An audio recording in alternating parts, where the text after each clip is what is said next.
কোনো অজুহাতে অবশ্যই দুর্বলের উপরে সবলের আক্রমণ আমরা মেনে নেব না। আর কোনো অপশক্তি যাতে দেশে ফ্যাসিবাদ কায়েম করতে না পারে, দেশকে তাবেদার রাষ্ট্রে পরিণত করতে না পারে, এজন্য আমরা সকলে ইনশাআল্লাহ ঐক্যবদ্ধ থাকব এবং থাকতে হবে।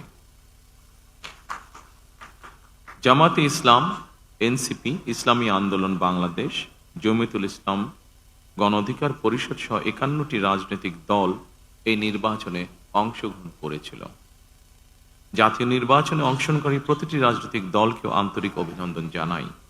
গণতান্ত্রিক রাষ্ট্র এবং রাজনীতিতে রাজনৈতিক দলগুলো মূলত গণতন্ত্রের বাতিঘর। সরকার এবং বিরোধী দল যে যার অবস্থান থেকে দায়িত্বশীল ভূমিকা পালন করলে অবশ্যই দেশে গণতন্ত্র প্রাতিষ্ঠানিক রূপ পাবে বলে আমরা দৃঢ়ভাবে বিশ্বাসী। নির্বাচনে অংশগ্রহণকারী প্রতিটি গণতান্ত্রিক রাজনৈতিক দলগুলোর প্রতি আহ্বান জানাই, দেশ গঠনে আপনাদের চিন্তা ভাবনা আমাদের কাছে অত্যন্ত গুরুত্বপূর্ণ। আমাদের পথ এবং মত ভিন্ন থাকতে পারে, কিন্তু দেশের সাথে আমরা সবাই এক।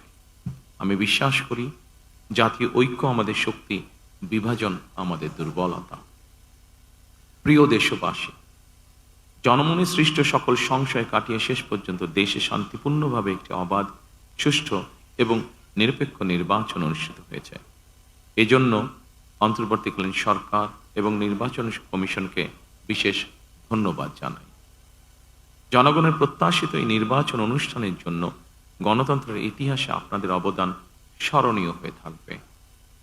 নিরপেক্ষ নির্বাচন অনুষ্ঠানের সঙ্গে সংশ্লিষ্ট বিচারিক কর্মকর্তা, জনপ্রশাসন, সশস্ত্র বাহিনী এবং আইন শৃঙ্খলা বাহিনীর সকল কর্মকর্তা, সদস্য এবং রিটার্নিং অফিসার, সহকারী রিটার্নিং অফিসার, প্রিজাইডিং অফিসার, সহকারী প্রিজাইডিং অফিসার এবং পোলিং অফিসার সহ সংশ্লিষ্ট ব্যক্তিবর্গ, আপনাদের আন্তরিকতা এবং দায়িত্বশীল ভূমিকা ছাড়া অবাধ এবং সুষ্ঠু নির্বাচন সম্ভব হতো না। আপনাদেরকে অসংখ্য ধন্যবাদ। এই নির্বাচনে দেশি এবং বিদেশি গণমাধ্যম এবং পর্যবেক্ষকদের ভূমিকাও ছিল অত্যন্ত গুরুত্বপূর্ণ। আপনাদের প্রতিও রইল অকৃত্রিম শুভেচ্ছা। ৭১-এর স্বাধীনতা অর্জনের যুদ্ধ থেকে ২০২৪ সালে দেশ এবং জনগণের স্বাধীনতা রক্ষার যুদ্ধ, এই দীর্ঘ সময় দেশ গণতন্ত্র প্রতিষ্ঠার আন্দোলনে যারা শহীদ হয়েছেন, হতাহত হয়েছেন, যাদের রক্ত মাড়িয়ে কষ্টের সিঁড়ি বেয়ে আজকের এই গণতান্ত্রিক বাংলাদেশ, সেই সকল বীর শহীদদের প্রতি জানাই গভীর শ্রদ্ধা। মহান আল্লাহ দরবারে তাদের মাগফিরাত কামনা করছে। যারা মানুষের গণ অধিকার প্রতিষ্ঠার সংগ্রামে প্রাণ দিয়েছেন, হতাহত হয়েছেন, দেশের গণতান্ত্রিকামী জনগণ আপনাদের ভূমিকাকে গভীর শ্রদ্ধার সঙ্গে স্মরণ করবে ইনশাআল্লাহ। প্রিয় দেশবাসী, জনগণের রায় পেলে বিএনপি রাষ্ট্র মেরামতের রূপরেখা উপস্থাপন করেছিল। অন্যান্য গণতান্ত্রিক দল এবং সারা দেশের জনগণের সঙ্গে মত বিনিময়ের মাধ্যমে ৩১ দফা প্রণয়ন করেছিল।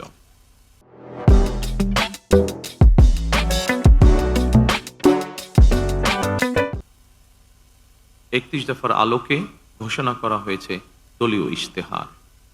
একই সঙ্গে কয়েকটি বিষয়ে নোট অফ ডিসেন্ট দিয়ে বিএনপি জুলাই সনদেও স্বাক্ষর করেছে। আমরা জনগণের কাছে প্রতিশ্রুতিবদ্ধ, প্রত্যাশিত প্রতিটি অঙ্গীকার পর্যায়ক্রমিকভাবে বাস্তবায়ন করব ইনশাআল্লাহ। সারা দেশে বাংলাদেশ জাতীয়তাবাদী দল বিএনপি সর্বস্তরের নেতা কর্মী সমর্থক ছাড়াও দেশের গণতান্ত্রিকামী জনগণের সামনে আজকের এই সময়টি অত্যন্ত গুরুত্বপূর্ণ এবং আনন্দের।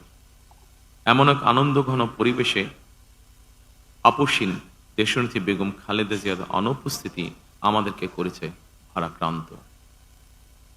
রাষ্ট্র ও রাজনীতিতে জনগণের অধিকার প্রতিষ্ঠার এমন একটি গণতান্ত্রিক সময়ের প্রত্যাশায় তিনি ফ্যাসিবাদের বিরুদ্ধে আপোষহীন লড়াই করেছিলেন। স্বৈরাচার কিংবা ফ্যাসিবাদের সঙ্গে কখনো আপোষ করেননি। দেশ এবং জনগণের স্বার্থে প্রশ্নে বরাবরই তিনি ছিলেন অটল, অবিচল। আমরা আল্লাহর দরবারে মরহুমা খালেদা জিয়ার মাগফিরাত কামনা করছি। প্রিয় দেশবাসী, স্বাধীনতার ঘোষকের প্রতিষ্ঠিত বাংলাদেশ জাতীয়তাবাদী দল বিএনপিকে দেশের জনগণ আবারও রাষ্ট্র পরিচালনার ম্যান্ডেট দিয়েছেন। জনগণ বিএনপির প্রতি যে বিশ্বাস এবং ভালোবাসা দেখিয়েছেন, এবার জনগণের জীবন মান উন্নয়নের জন্য নিরলস কাজের মাধ্যমে জনগণের এই বিশ্বাস এবং ভালোবাসার প্রতিদান দিতে আমাদেরকে ঐক্যবদ্ধভাবে কাজ করতে হবে। এবার আমি সারা দেশে বিএনপির সর্বস্তরের নেতাকর্মী সমর্থকদের ধন্যবাদ জানিয়ে বলতে চাই, শত নির্যাতন নিপীড়নের পরও আপনারা রাজপথ ছাড়েননি, গণতন্ত্র প্রতিষ্ঠাত সংগ্রামে অটুট ছিলেন, অনড় ছিলেন। এবার দেশ গড়ার পালা আমাদের। দেশ পুনর্গঠনের এই যাত্রায় আপনি আমি আমাদের প্রত্যেককে দায়িত্বশীল ভূমিকা পালন করতে হবে অবশ্যই। আমরা গণতন্ত্র এবং মানুষের অধিকার প্রতিষ্ঠার এই বিজয়কে শান্তভাবে, শান্তির সাথে, দায়িত্বশীলতার মাধ্যমে উদযাপন করেছি।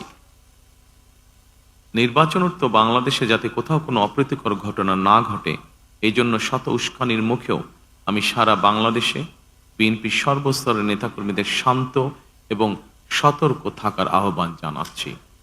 কোনো অপশক্তি যাতে পরিস্থিতির সুযোগ নিয়ে কোনো অপ্রীতিকর ঘটনা ঘটানোর সুযোগ নিতে না পারে, এজন্য নির্বাচনোত্তর নিরঙ্কুশ বিজয়ের অর্জনের পরও আমি সারা দেশে বিএনপি এবং জোটভুক্ত দলের সর্বস্তরের নেতাকর্মীদের বিজয় মিছিল বের করতে নিষেধ করেছিলাম। আমরা আল্লাহর দরবারে শুকরিয়া আদায়ের মাধ্যমে বিজয় উৎসব পালন করেছি।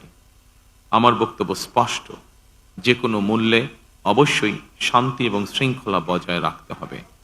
কোনো রকমের অন্যায় কিংবা বিয়ানি কর্মকাণ্ড আমরা বরদাস্ত করব না। দলমত, ধর্ম, বর্ণ কিংবা ভিন্নমত যাই থাকুক, কোনো অজুহাতে অবশ্যই দুর্বলের উপরে সবলের আক্রমণ আমরা মেনে নেব না।